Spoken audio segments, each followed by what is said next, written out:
How I almost lost my child in Chicago and why I will never ignore a mother's instinct again. Let's talk about newborn jaundice, darker skin tone, and why parents should pay attention when something feels wrong. When I had my first child at 22 in Chicago, my mother had already educated me about jaundice.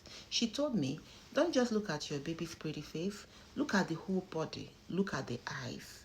If the yellow looks off, pay attention. After my baby was born, I noticed the yellowing immediately. Something did not feel right to me. But when I brought it up, I felt dismissed. I brought it up multiple times. I honestly don't think bilirubin levels were properly checked at the time. My child is 29 years old today, and I was told that the baby will be fine and was sent home with instructions to continue exclusive breastfeeding, even though my milk hadn't fully come in yet.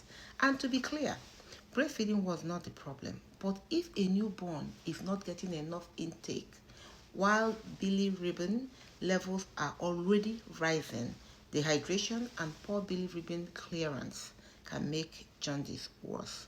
And that became dangerous in my situation. My baby eventually became critically ill and ended up in the ICU for another week. And here is another important conversation.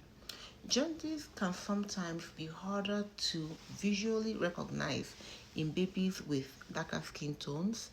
That does not mean black babies biologically get more jaundice, but delayed recognition can happen because yellow discoloration may be less obvious early on.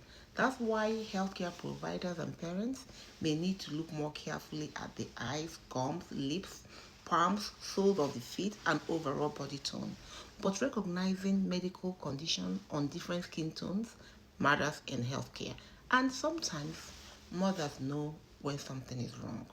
But let me tell you what happened next, because my baby's bilirubin became so severe that doctors had to move in with more aggressive treatment.